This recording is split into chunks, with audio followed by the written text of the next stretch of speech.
बहुत जल्द ही महाराष्ट्र में, पूरे महाराष्ट्र में कारपोरेशन के इलेक्शन होने की चांसेस हैं। हमें लगता है कि मार्च लास्ट में, अप्रैल में इलेक्शन होना चाहिए। मैं तमाम अपनी समाजवादी पार्टी की इकाई से कहना चाहता हूं कि जो लोग अच्छे इलेक्शन लड़ना चाहते हैं, जिनकी जनता में इमेज अच्छी है, कोई ये समझे कि मैं सिटिंग कारपोरेटर हूं तो मेरा टिकट पक्का है, बिल्कुल नहीं। किसी का टिकट कोई पक्का नहीं। हम रिजर्वेशन आने के बाद हम चेक करेंगे कि जो एप्लीकेशंस आ रही हैं लोगों ने इलेक्शन लड़ने के लिए, उनको सर्वे कराएंगे कि इलाके में उनकी इमेज कैसी है, उन्हीं को समाजवादी पार्टी टिकट देगी। अब आपने देखा कि महाविकास आघाड़ी बनी है, लेकिन महाविकास आघाड़ी में आपस में कोऑर्डिनेशन नहीं है। अभी हमने आदरणीय उद्धव जी का, शिवसेना उद्धव गठ का हमने स्टेटमेंट सुना कि हम अकेले इलेक्शन लड़ेंगे, तो इसका मतलब है कि कोई कोऑर्डिनेशन नहीं है। तो समाजवादी पार्टी महाराष्ट्र में कम से कम मुंबई में 150 सीटें लड़ने की तैयारी कर रही है। हम 150 सीटों पे अपनी अपनी पार्टी को मजबूत करेंगे और हमारे कार्यकर्ताओं से हमने कह दिया कि बिल्कुल कमर कस के तैयार हो जाओ, इलाकों में जाओ, लोगों का काम करो और आने वाले कारपोरेशन इलेक्शन में समाजवादी पार्टी की ज़्यादा से ज़्यादा सीटें चुनकर आएँ, इसकी पूरी कोशिश करो। जहाँ तक रहा मानकुश शिवाजी नगर का इलाका, अब की बार हमें यहाँ पे 7-8 सीटें चुन के लाने की पूरी कोशिश करना है और अच्छे उम्मीदवार को खड़ा करना है। हमने जो जिन लोगों ने पहले काम किया एज ए नगर सेवक, 3 साल से तो कोई नगर सेवक ही नहीं है, लेकिन उनकी इमेज क्या है, इसका सर्वे होगा। सर्वे में जो रिपोर्ट आएगी उसी पे काम किया जाएगा। इसलिए मैं आज अपने तमाम कार्यकर्ताओं से कहना चाहता हूं कि मुंबई, मानकुश शिवाजी नगर एक मजबूत इलाका है समाजवादी पार्टी का, भिवंडी हमारा मजबूत इलाका है। पूरे महाराष्ट्र में जहां जहां इलेक्शन होगा, सब लोग इलेक्शन की तैयारी शुरू करें। देखिए, ऐसा है ना कि हर पार्टी एक दूसरे पे ऐसी आरोप लगाती है कि जो पहले जो सत्ता में उसने काम नहीं किया, हम करेंगे। फिर जब ये आ जाते हैं, दूसरा कहता है ये नहीं आया, हम करेंगे। देख, काम तो अगर सच पूछिए ना, तो रियल में हमारे की बहुत ही खराबियां। देखिए, हमारा इलाका मानकुश शिवाजी नगर में ये बहुत ही मतलब पिछड़ा इलाका है। लोग बेचारे कहाँ कहाँ से आकर अपना घर बनाते हैं। गलियां टूटी, हजारों गलियां टूटी हुई हैं, उसके लिए फंड ही नहीं आ रहा है। एक पैसा फंड मिल ले रहा है, 3 साल से कारपोरेशन है ही नहीं है, तो कोई नगर सेवक नहीं है। तो इन चीजों पे बहुत जबरदस्त तरीके से देखना। ट्रैफिक का बड़ी प्रॉब्लम है, ट्रैफिक का प्रॉब्लम हल होना चाहिए। सफाई एक बहुत बड़ा मुद्दा है, सफाई नहीं हो रही अच्छी तरह से। अस्पतालों में दवाएं नहीं मिल रही हैं। अभी 4 दिन पहले एक स्टेटमेंट आया कि जो दवा कंपनी जो बांटती है, दवाएं सप्लाई करती है कारपोरेशन के अस्पतालों को, उसने जो है दवाएं देना बंद कर दिया है क्योंकि उसको पेमेंट ही नहीं आ रहा है। अस्पतालों में जो मरीजों के लिए इतनी सहूलत सरकार देने ऐलान करती है, कौन कौन सी स्कीम बनाई हुई, सबका इलाज हो जाएगा, लेकिन अस्पतालों में जाने के बाद वो डॉक्टर्स कहते हैं कि हमें पेमेंट ही नहीं आ रहा है, हमारे पास जगह नहीं है, फुल है। ये बहाना कर देते हैं, इलाज ही नहीं हो पा रहा है। इन चीजों पर बहुत सख्ती के साथ काम होना चाहिए।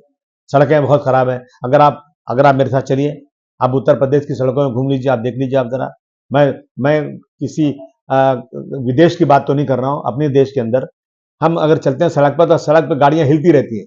मगर आप सिर्फ, मैं यूपी की बात करूं, लखनऊ की बात करूं, वहां जाकर देखिए आप, सड़कें कितनी अच्छी बनी है। खास तौर से जो लखनऊ से आगरा की सीट है, उसमें ग्लास भर के पानी रख दो, गाड़ी हिलती नहीं है। करप्शन बहुत बड़ा मुद्दा है महाराष्ट्र में कारपोरेशन का। पहले हमारा पैसा दो, उसके बाद काम करो। क्या मतलब है? हमारा फंड जो आता है कारपोरेशन में खर्च करने का, जो जो हमें मिलता है फंड गवर्नमेंट से, उसका भी पूरा पूरा यूटिलाइज नहीं होता, उसमें बहुत करप्शन होता है। कहां से काम करेंगे, कैसे काम करेंगे? इन चीजों पर बहुत ही सख्ती के साथ कार्रवाई होना चाहिए। देखिए, हमने ये मुद्दे बताए ना, हमने जिन बातों को बताया अभी आपको, इन चीजों पर अब देखिए, इलेक्ट्रिक जो है, बिजली की बिल बहुत ज्यादा आ रही है। इतनी ज्यादा बिल आ रही है कि लोग, जो अदानी के पास जब से इलेक्ट्रिक डिपार्टमेंट गया हुआ है, लोग परेशान हैं, बहुत परेशान है लोग। एक तरफ अब सरकार जो है लाडली बहना के नाम से 1500 या 2100 रुपए देने की बात कर रही है, दूसरी तरफ बिल के नाम पर कितना पैसा लिया जा रहा है लोगों से। लॉ एंड ऑर्डर कितना खराब यहाँ पर है। बहुत सारी चीजें हैं, सब चीजें लेकर उठेंगे हम लोग। देखिए, मैं तो सबसे पहले मीडिया के लोगों से कहूंगा कि इन चीजों को उजागर करिए आप। हमने कई बार इस पे बात किया है। पोल्यूशन एक बहुत बड़ा प्रॉब्लम है। पिछले नागपुर के असेंबली सेशन में हमने जब उठाया था, तो स्पीकर साहब ने बीच में मेरी बात को रोककर कहा कि ये मुद्दा बहुत गंभीर है, बहुत काफी दिनों से अबू आसिम आजमी साहब इस पे मांग कर रहे हैं और ये असेंबली खत्म होने के पहले इस पे रिपोर्ट होना चाहिए, इस पे कुछ चर्चा होना चाहिए। कुछ नहीं हुआ। अभी मैं 3 दिन पहले मिला था स्पीकर साहब से, उन्होंने किसी दिन भी पोल्यूशन के मुद्दे पर, जिसमें सीमेंट वाली बात है ये, और जो है यहाँ पे एसएमएस कंपनी है, जहाँ कचरा आता है, डंपिंग ग्राउंड है, इन सारी चीज़ों पर वो एक हाई पावर मीटिंग किसी दिन भी होने वाली है। इसमें इन मुद्दों को उठाया जाएगा और इन चीज़ों को बंद करने की पूरी मांग की जाएगी। हाँ, तो मैं कहूँगा परब साहब आप बड़े आदमी हैं, आप इसको ले जाइए आप कहीं और, यहाँ क्यों रख रहे हैं? जनता के बीच में जनता को बहुत तकलीफ हो रही है। मुझे परब साहब से कोई प्रॉब्लम नहीं है, लेकिन परब साहब का जो यहाँ पे जो चल रहा है, अगर उनको वो आके देखें यहाँ पर, इससे कितनी प्रॉब्लम्स है, तो इसको ऐसी जगह ले जाए ना जहाँ जनता नहीं रहती हो, जो खाली जगह हो, जहाँ पर कोई इंडस्ट्रियल एरिया में ले जाए। लेकिन यहाँ तो बहुत बड़ी प्रॉब्लम है।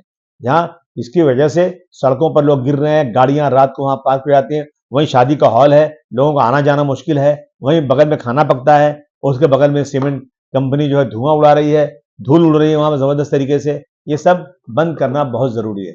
हाँ बिल्कुल, एप्लीकेशन करें लोग कि हम लड़ना चाहते हैं इस इलाके से।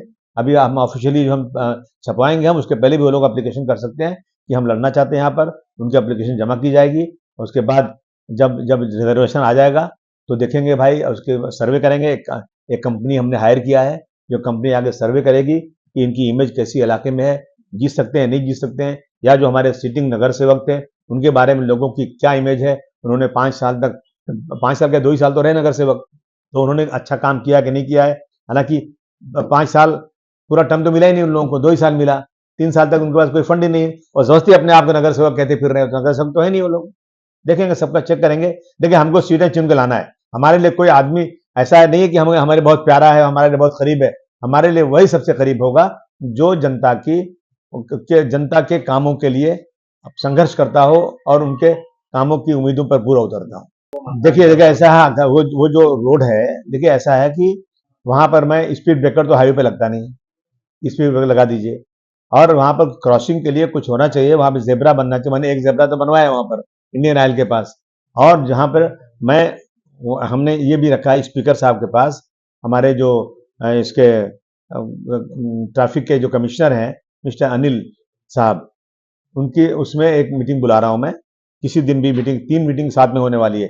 एक ट्रैफिक के बारे में यहाँ की, यहाँ के पोल्यूशन के बारे में, और ये जो है नशे के बारे में। इन चीज़ों की हाई पावर मीटिंग होने वाली है। किसी दिन, 2 दिन, 4 दिन, 6 दिन में होगी। तो इन मसलों पर मैं बहुत गंभीरता से बात करने वाला हूँ। नहीं, देखिए ऐसा नहीं कि लोगों को कानून का डर नहीं है। लोग समझते क्या होगा, आज पकड़े जाएंगे, जमानत हो जाएगी, 20 साल केस चलेगा, गवाह मर जाएगा, गवाह को पटा लेंगे, डरा देंगे। ये हो रहा है। मैं समझता हूं कि ये बहुत बड़ी चूक है। आज जो है ना, सरकार, पुलिस को, सरकार को बिल्कुल अलर्ट करना चाहिए कि जो भी गुनाह करे उसमें किसी एक आदमी का इंटरफेरेंस नहीं चाहिए, और 2 साल, 2.5 साल में फैसला हो जाना चाहिए। तो मैं समझता हूं कि कुछ इसमें बदलाव होगा, वरना इसी तरह से लोगों का दिल बढ़ा हुआ है। लोग मर्डर कर रहे हैं, लूटपाट कर रहे हैं, नशा कर रहे हैं, और इस पर कोई भी रोक नहीं लग पा रही है। इस पर सरकार को गंभीरता के साथ कदम उठा करके, मैं समझता हूँ कोर्ट में कई लाख केसेस पेंडिंग है। सरकार को दिन रात, रात को भी कोर्ट शुरू कर दो। और जो छोटे केसेस हैं, जैसे किसी ने झंडा लगा दिया, किसी ने कोई भाषण कर दिया, उसमें होता कुछ नहीं है। किसी ने कोई आंदोलन कर दिया, 10-10 साल केस चला है, 15-15 साल केस चला है। इन केसेस को इमीडिएट या फाइन ली जाए या सजा देना है, जो भी करना है, इमीडिएट 2, 4, 6 तारीख पे खत्म होना चाहिए, ताकि केसेस का जो बोझ है कोर्ट के ऊपर वो खत्म हो, और लोगों को डर लगे कि भाई मैं कर रहा हूं तो मुझे सजा मिलेगी। और दूसरे मुल्कों में यही होता है। नशे के बारे में हमारी प्लानिंग है, नशा बिल्कुल खत्म होना चाहिए, इसी तरह से खत्म होना चाहिए। हम पुलिस से बात कर रहे हैं, गवर्नमेंट से बात कर रहे हैं, असेंबली में आवाज उठा रहे हैं। अभी हम यहाँ पर होर्डिंग बना रहे हैं, बैनर बना रहे हैं, स्कूलों में लगा रहे हैं, ताकि लोगों में जागृति आए और नशा खत्म हो जाए। और इसके ऊपर मैंने कहा ना, हाई पावर मीटिंग होने वाली है पुलिस के साथ में, और पोल्यूशन डिपार्टमेंट के साथ, अपना इसके नारकोटिक्स डिपार्टमेंट के लोगों के साथ में, ताकि इस पर कहीं न कहीं रोक लगे। नहीं, पुलिस अभी अलर्ट हुई है, और पुलिस बुला के उनसे जो जो लोग पहले इस काम में इन्वॉल्व थे वो अभी हैं कि नहीं है, या उनके जरिए लोगों को बुलाया जाए। जो क्रिमिनल्स हैं, जो गलत कर रहे हैं, उनको भी पुलिस बुला रही है। मैं समझता हूँ कि ये शुरुआत अच्छी है, इससे कुछ फायदा तो होना चाहिए। बिल्कुल सही बात है। इस देश में डॉक्टर भीमराव अम्बेडकर का कानून कहता है कि आसमान की ऊंचाई पर कोई बैठा हो या कोई सड़क पर भीख मांगने वाला, दोनों को एक नज़र से देखना चाहिए। कानून के नज़र में सब बराबर हैं, लेकिन ये सही है कि गरीब की आवाज़ कोई सुनता नहीं है। मर्डर हो जा रहा है, लड़कियों को लेकर भागा जा रहा है, रेप हो जा रहा है, और किडनैपिंग हो जा रही है। अगर किसी अमीर, किसी फिल्म स्टार के बच्चा, अल्लाह न करे ऐसा कभी हो, बच्चा किडनैप हो जाएगा तो पूरे बम्बई में हंगामा हो जाएगा। लेकिन गरीब का बच्चा किडनैप होता है तो कोई सुनने वाला नहीं होता है। ये बिल्कुल सच्चाई है। सरकार को ये आवाज़ उसके कान में जाना चाहिए कि कानून सबके लिए बराबर है। सर मैं रोज़ कंप्लेन कर रहा हूँ, उसी का नतीजा है कि पुलिस थोड़ा अलर्ट हुई है। इन चीज़ों को अगर मीडिया के लोग भी हाईलाइट को करें अच्छी तरह से, एक एक प्रोग्राम बना लें कि हम नशा ख़त्म करवा कर रहेंगे। मीडिया के लोगों की बहुत इम्पोर्टेंस है और सरकारों के कानों में ये आवाज़ मीडिया के ज़रिए जाएगी तो ज़रूर फ़ायदा होगा।